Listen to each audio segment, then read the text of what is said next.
Be me, sitting in my apartment Friday night, staring at my phone. The email from HR, mandatory meeting, Monday 9 a.m.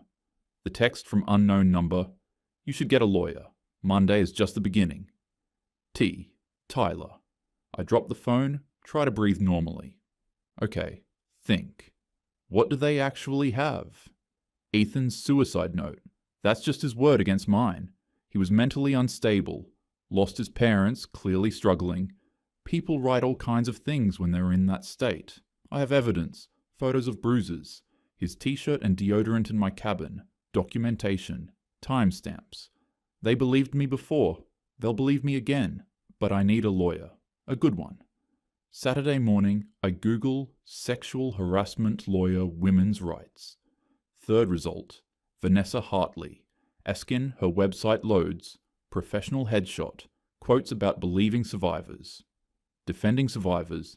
Since 2012, your voice matters. I call. Voicemail. But she calls back within 20 minutes. This is Vanessa. You called about representation? Yes. I reported workplace harassment and now they're investigating me because he died. Silence then. Come to my office. Today. 2 p.m. Her office is downtown. Waiting room has posters. Believe women. Me too. Her truth matters. I feel safer already. Vanessa greets me. Mid-40s, sharp suit, warm but professional. In her office, she gestures to a chair. Tell me everything. I do. My version. The version where Ethan harassed me, I reported him, and now everyone's blaming me for his suicide. I show her the photos, the bruises, his belongings. When I'm done, she leans back. I believe you. 3 words. I almost cry with relief. And I'm going to help you fight this. What you're experiencing is classic victim blaming. A man in a position of power, yes, wealth is power, rejects a woman professionally. She reports harassment, and suddenly, she's the villain. But he killed himself. They're saying it's my fault. His mental health was not your responsibility. You reported harassment. That's your legal right. What he did after is not on you. She pauses. Did everything happen the way you described? I look her in the eye. Yes, exactly as I said. She believes me. Good. Then we're getting ahead of this narrative before his friends twist it. I want to do a press conference. Small, controlled. A press conference? You're being tried in the court of public opinion right now. We need to shift that. You're a survivor. You came forward. You're being blamed for a tragedy you didn't cause. She leans forward. Are you willing to stand up and tell your story? I think about Tyler's cold stare, Michelle and Rachel's judgment. Yes, I'll do it. Good. Monday morning, 10 a.m. Between now and then, no social media, no talking to anyone from work. Understood. Monday morning, 8:45 a.m. I'm walking toward Pacific Charters building when a woman intercepts me. She's maybe late 50s, with Ethan's same dark hair streaked with grey. Ashley? Ashley, last name? I recognize her from the photo on Ethan's desk. His aunt, Patricia. Yes? Her voice is shaking with rage. You killed my nephew. My heart stops. I'm sorry for your loss, but I didn't. He was innocent. She steps closer. And you destroyed him. He wrote it all down. We know what you did. Ma'am, I understand you're grieving, but he called me 3 days before he died. Said everyone thought he was a monster. Said he couldn't live with it. You did that to him. Security is walking over now. Patricia's voice rises. The truth is coming out. You won't get away with this. They escort her off the property. She's crying now. I'm shaking. I text Vanessa. His aunt just confronted me in the parking lot. Security removed her. Response. Perfect. Use that emotion. Press conference in 1 hour. 10 a.m. Small conference room Vanessa rented downtown. 3 local reporters, 2 feminist bloggers. About 15 people total. I'm still rattled from Patricia, which actually helps. I look genuinely shaken. Vanessa introduces me. I'm representing Ashley, a survivor of workplace harassment who is now being blamed for her harasser's suicide. I read from the statement we prepared. I came forward about harassment because it was the right thing to do. Instead of support, I've been suspended, investigated, and blamed for a man's mental health crisis. This morning, his family member confronted me in my workplace parking lot, calling me a murderer. I'm not responsible for his choices. I have evidence, physical injuries, his belongings, documentation. But because he died, suddenly I'm not supposed to be believed. One reporter asks, "What do you say to people who think you fabricated the claim?" I look directly at the camera. I'd say look at the evidence. Look at my injuries. Ask yourself why a woman would put herself through this unless it was true. After, Vanessa squeezes my shoulder. You did great. This'll run tonight and tomorrow. We're building your narrative. By Tuesday, the articles are out. 2 feminist blogs write supportive pieces. Survivor blamed for abuser's suicide. The problem with posthumous hero worship. Comment sections are mixed. Something feels off about this story. His friends say she pursued him for months, but also, believe women, she has evidence. And poor woman is being re-victimized. Vanessa posts on her social media, representing a survivor who had the courage to report workplace harassment. Now she's being investigated for his suicide. This is why women stay silent. Believe survivors. Within hours, 1,200 shares. Advocacy group. Voices United reshares it. I get 50 plus DMs. Stay strong. We believe you. You're so brave. I screenshot them all. Send them to Vanessa. She replies, "See? You have support. Don't let them intimidate you." Tuesday afternoon, Pacific Charter releases a statement. We're conducting a thorough review of new information. Then I see it. Tyler's comment below the post. New information equals proof of her lies. Justice is coming. My stomach drops. I call Vanessa. Tyler's saying they have proof I lied. He's grieving. He's lashing out. He's biased. Her voice is calm. You have evidence. He has emotional investment in defending his dead friend. But what if... Ashley. You're the victim here. Don't let him get in your head. Wednesday morning, anonymous text. FYI, office is split. About half believe you, half believe Tyler. People are taking sides. Half. Half the office believes me. That's not bad. I thought everyone would turn on me. I text Vanessa. Someone said the office is divided. Half believe me. She responds. Good. That means your press conference worked. See? You're not alone. I feel hope. I can survive this. I have a lawyer, public support, evidence. Tyler's just angry. He's Ethan's friend.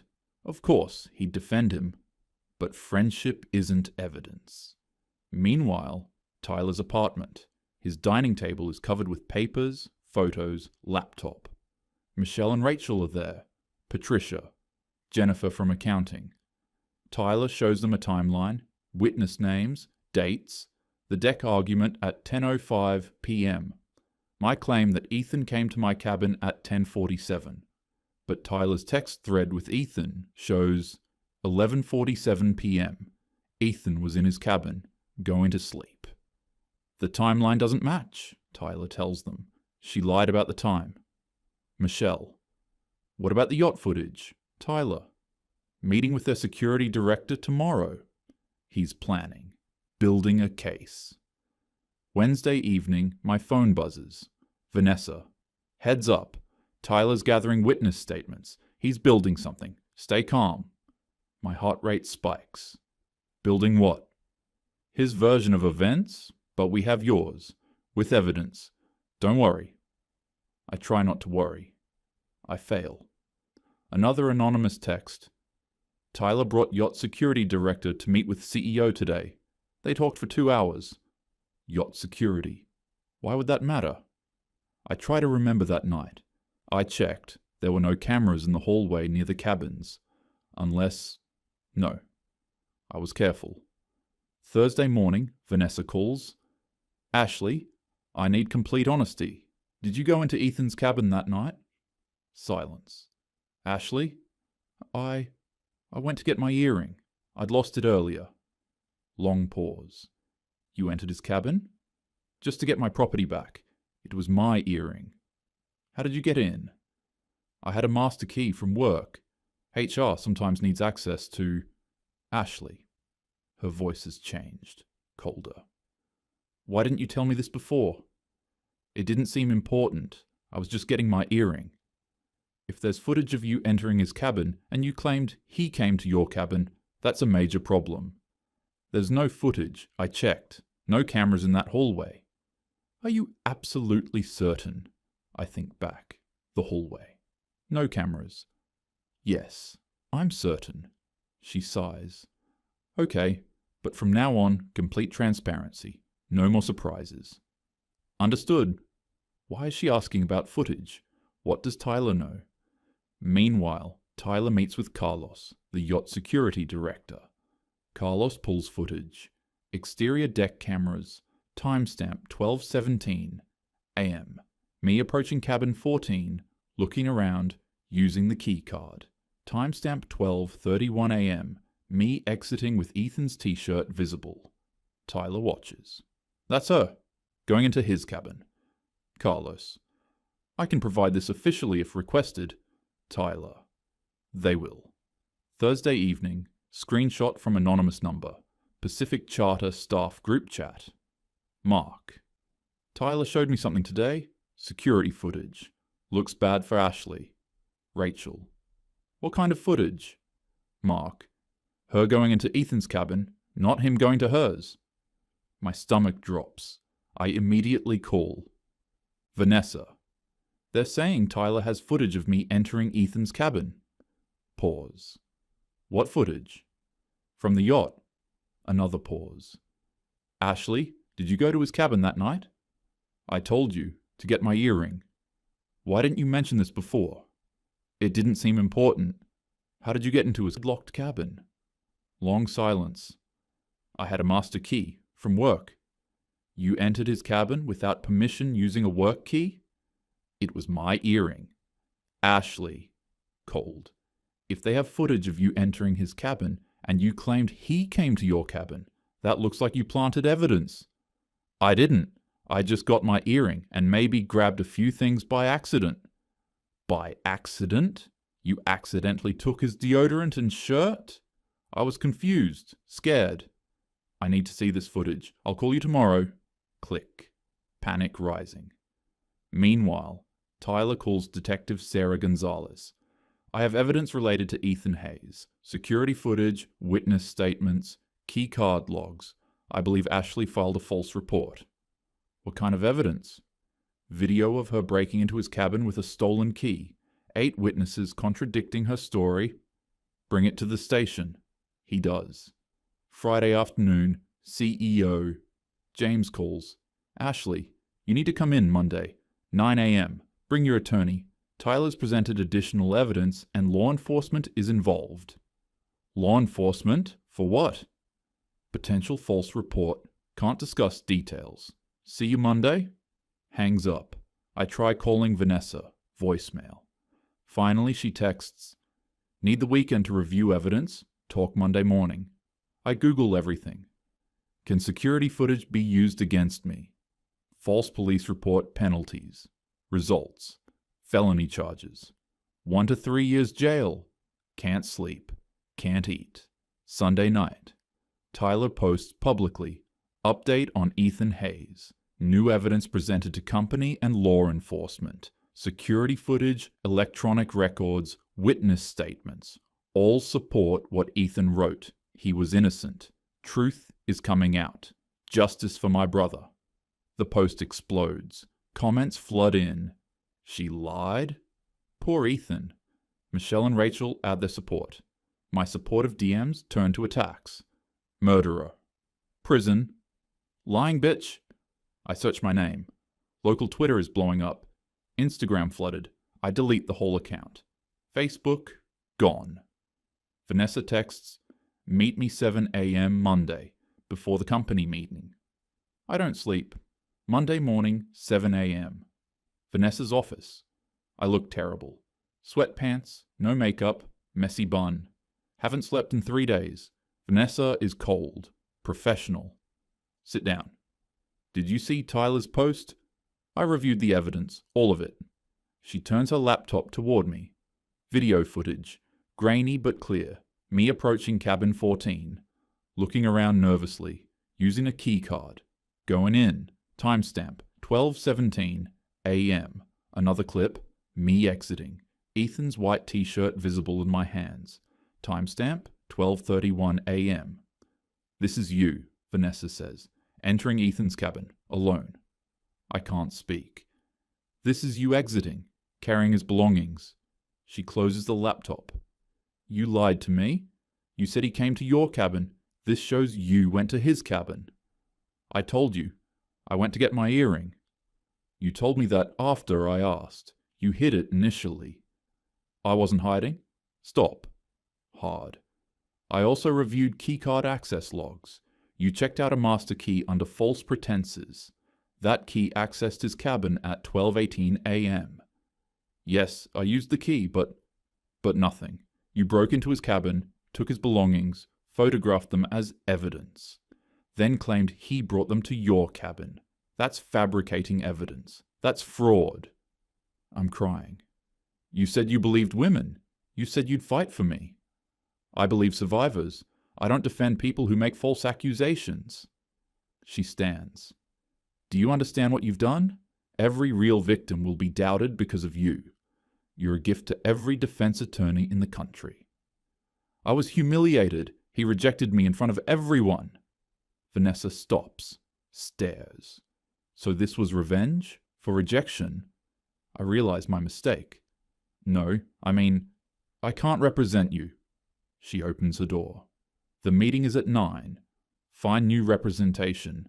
This conversation is over. Leave. In my car, hyperventilating, 7:45 a.m. I call lawyers from Google. Can't take this case.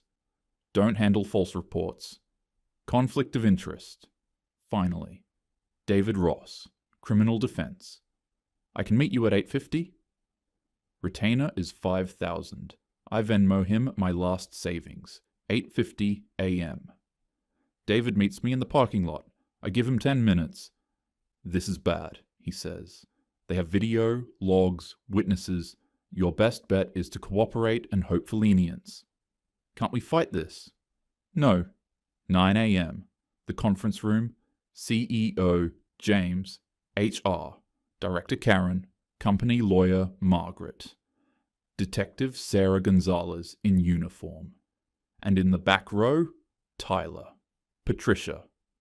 Tyler's face is calm. Cold. Determined.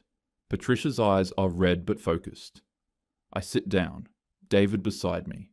Margaret speaks first. Ashley, we've completed our investigation. We have conclusive evidence contradicting your harassment claim. Detective Gonzalez opens her laptop. Ms. Dote, last name. Evidence suggests you filed a false police report. She plays the footage. I watch myself. Going into his cabin. Coming out with his things. Caught. This shows you entering Ethan Hayes' cabin at 12:17 a.m. You claimed he came to your cabin. That's a false statement. I try. I went to get my earring. With a master key obtained under false pretenses. She shows the key card log. My name. His cabin. 12:18 a.m. You signed out this key for crew quarter supply check. It accessed cabin 14, not crew quarters. Tyler speaks from the back. She's been planning this since the afternoon. Tyler stands, walks to the front. Ashley claimed Ethan came to her cabin at 10:47 p.m., but at 10:47, Ethan was on the deck with me, Michelle, Rachel, and 5 others after the argument. He pulls out his phone, shows his text thread, 11:47 p.m. Tyler. You okay, man? Ethan. Yeah, just exhausted. Going to sleep. Talk tomorrow. He was in his cabin at 11:47, alone. So he couldn't have been at Ashley's cabin at 10:47. I'm desperate. Maybe I got the time wrong. I was traumatized. You were specific. Your written statement says 10:47 p.m. exactly. You documented everything carefully. This wasn't confusion. This was calculated. Patricia Starnes. Can I say something? James nods. She looks at me. I raised Ethan after my sister died. He was 16. I watched him grieve, heal, grow into a good man. Her voice breaks. And you destroyed him because he wasn't interested in you? I can't meet her eyes. He called me 3 days before he died. Said, Aunt Pat, no one believes me. Everyone thinks I'm a monster. I told him to hold on. She's crying. He didn't hold on, and now he's gone. But he was right. The truth is coming out. James asks, Ashley, why did you do this? Long silence. Everything is falling apart. He humiliated me, I hear myself say, in front of everyone. He called me a gold digger. Everyone saw him reject me. I look pathetic. The room goes dead silent. I just admitted motive. David closes his eyes. Tyler quietly, so you destroyed him over your ego. Detective Gonzalez. Ms. Dash, last name. I'm opening a criminal investigation for filing a false police report, fraud, and defamation. Don't leave the state. You'll be formally charged within the week. Karen. You're terminated effective immediately for cause. Margaret. The company will pursue civil damages. Patricia. And Ethan's estate will file wrongful death. You took my nephew from me. Tyler walks up to my side of the table. I look up at him. Mascara running, broken. I told you I'd prove you were lying. I told you I'd expose every single lie. He pauses. And I did? I whisper, I didn't think he'd kill himself. You didn't think about him at all. You thought about yourself, your embarrassment, your ego. Tyler steps back. I hope you think about him every single day in prison. David and I leave. In the parking lot, I break down. They're going to charge you, David says. Your only option is to plead guilty and hope for a lighter sentence. Can we win? No. I drive home in a daze. My phone explodes. 300 plus notifications. Tyler posted, Justice is coming. All evidence provided to law enforcement. Ethan told the truth. She lied about everything. Charges pending. The response is overwhelming. Comments? Lock her up. Monster. Poor Ethan. Voices United posts. We're withdrawing support from Ashley's case after reviewing evidence. My 50 supporters become 500 attackers. Thursday morning, 6 a.m. Knock on my door. Detective Gonzalez, 2 officers. Ashley, last name. You're under arrest for filing a false police report and fraud. They read me my rights. Handcuffed me. Police station, mugshot, fingerprints, booking, holding cell for 8 hours until David posts bail. Bail. $50,000. My parents pay it. My father picks me up. We drive in silence. Finally. Your mother can barely leave the house. The neighbors know. Everyone knows. Dad, I'm sorry. Sorry? A man is dead. Ashley, dead. Because you lied. Silence the rest of the drive. The news picks it up. HR worker charged with filing false harassment claim. Man's suicide preceded charges. My name. My mugshot. Ethan's smiling obituary photo. Comment section. 400 plus comments condemning me. Shared 2,000 times. Tyler posts a photo of Ethan, smiling, happy, alive, with a message about his innocence and the evidence. The support pours in. My best friend Sarah texts, I saw your mugshot. Tell me this isn't real. Sarah, it's complicated.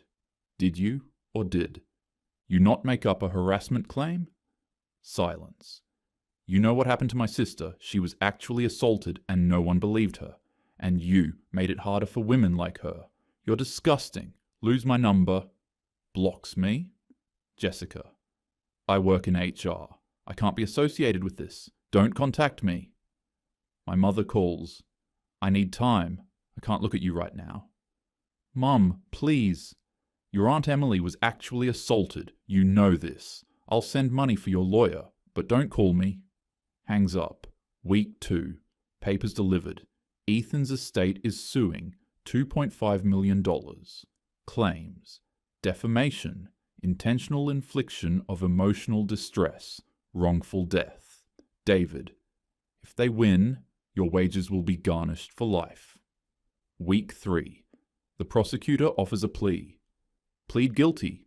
Recommended sentence: 18 months county jail, 3 years probation, community service, fines. David: take it. A jury will destroy you.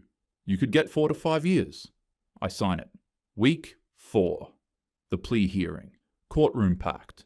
Tyler, Michelle, Rachel, Patricia, co-workers, press. Judge: Ma's your last name.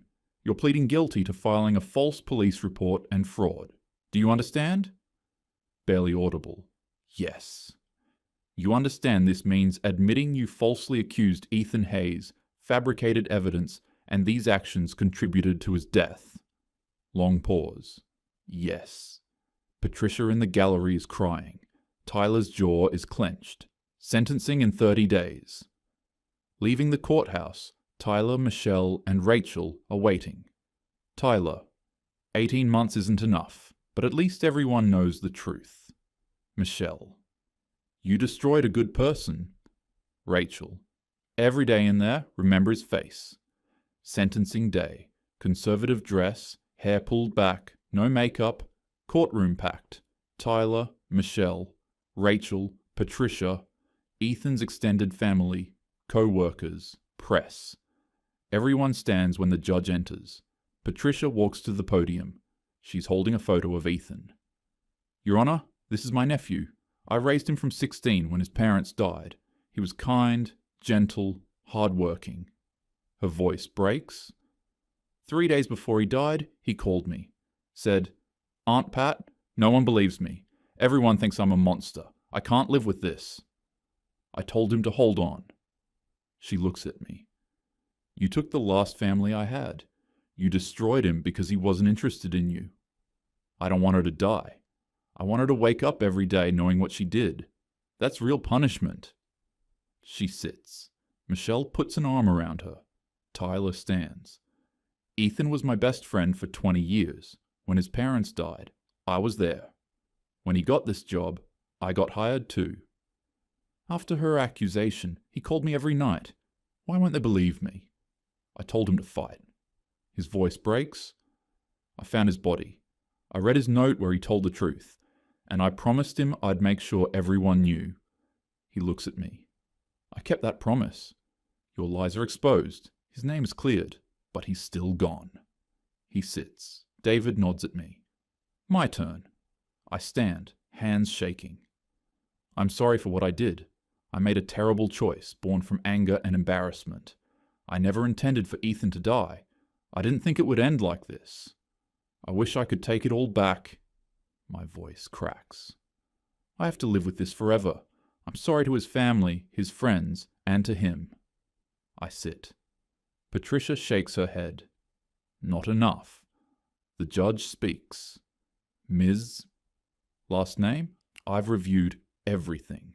Your actions were calculated, deliberate, and malicious. You didn't just lie, you constructed an elaborate false narrative with fake evidence to destroy an innocent man. You've done immeasurable damage to Ethan's family, to his friends, to real survivors who will now be doubted because of people like you. I hereby sentence you to 18 months in county jail, 3 years supervised probation, 200 hours community service at a crisis helpline, mandatory counseling, and $25,000 in fines paid to victim support organizations. Additionally, you're permanently prohibited from contacting anyone in Ethan's family or any witness. Gavel slams. Bailiff, take her into custody. I stand, handcuffed. Last image. Tyler crying but resolved. Patricia devastated but present. Michelle and Rachel holding each other. The door closes. 6 months in. Orange jumpsuit. County jail. Every day the same. Wake up, work detail, eat, sleep. My cellmate asks, "What are you in for?" False reporting. Every night, I see Ethan's face, hear his voice. I'm just not interested. The weight never lifts. 18 months later, release day. I walk out. No one picks me up. Bus to an apartment in a different state. My parents helped with deposit but won't speak to me. I Google my name. First 3 pages, the case. My mugshot. False accuser. I'll never work in HR again. 2 years post-release. I work retail, minimum wage, wages garnished. Alone always, no friends. Family estranged. One night, I pull up Ethan's obituary page.